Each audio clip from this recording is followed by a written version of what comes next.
How long can you last in a horror movie?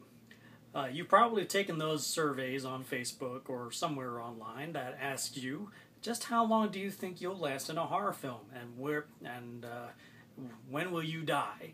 And sometimes you'll be like the first to die, you'll be the last to survive, or you'll be the one to kill the killer but still be beheaded by somebody else or something like that.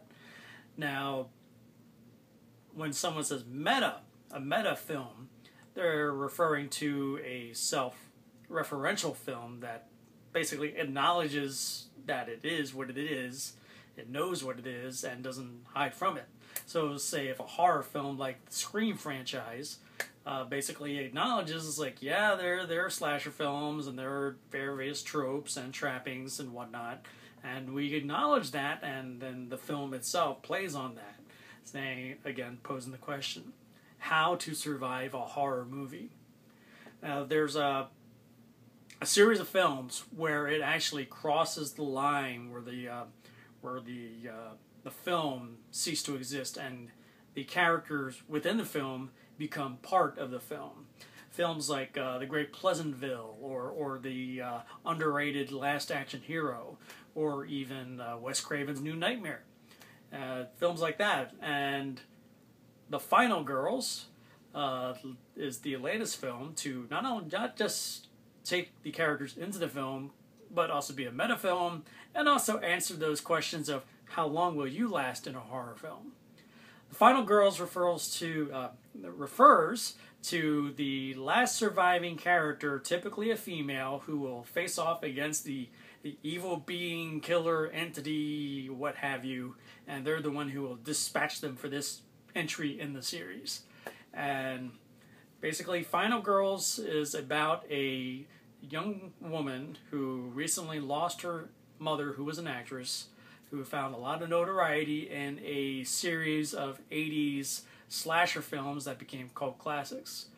And on one evening, she is invited to a special double feature of the films that her mother had starred in.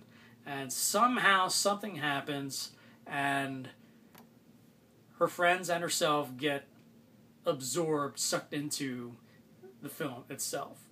So the real life characters are now in the celluloid world of Camp Bloodbath, the horror movie, and now they got to figure out how to get out of here and how to survive and how to make it to the end.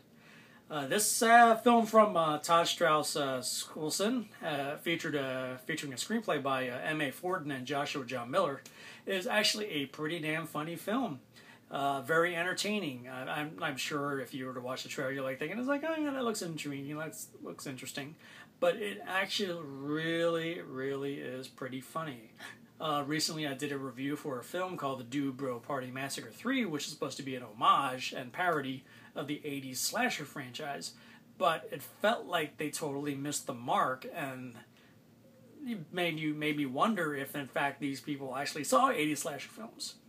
The Final Girls, the way it was written, totally embraces that genre and that niche of films, and they capture it perfectly, and totally being completely meta and very self-referential, and they totally call out the tropes that we all know is like, oh, the virgin is also, the tough girl, oh, the loner, oh, this person, oh, the shy one, the shy type, she's gonna die first. And there's like, oh, what's going on here? Oh, the flashbacks and things like that.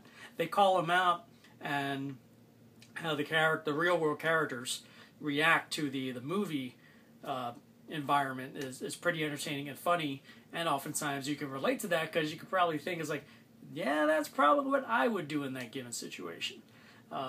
If I were to think that how long would I survive a horror movie, I think I remember taking this poll once, and I think I would have died somewhere in the middle.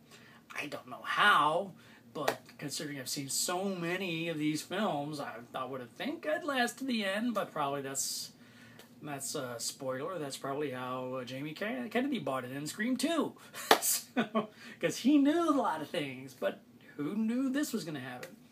But Final Girls is really fun. It's really entertaining.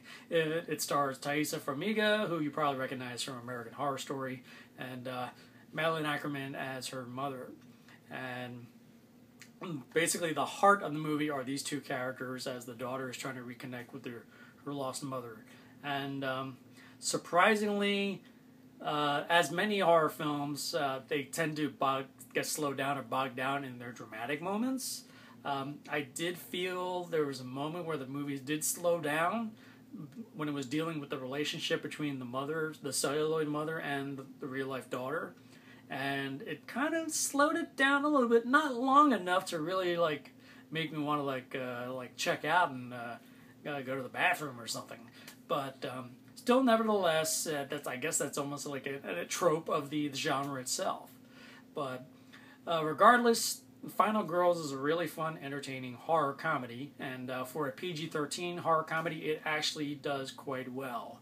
I mean, when you hear PG-13, it's like you probably think, no, I really want to see this as an R-rated movie.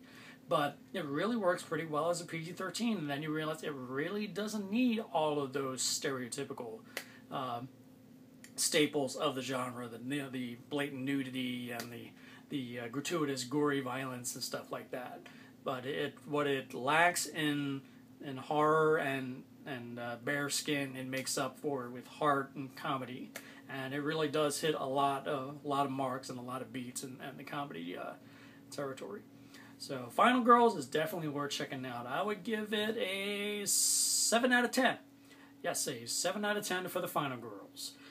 So if you like my review, please hit the like button below.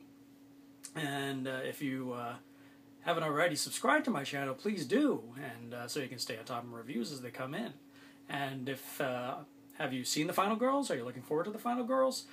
Share your comments below and let me know, and I'm very curious to hear what you guys think about it. So until next time, is that somebody behind you?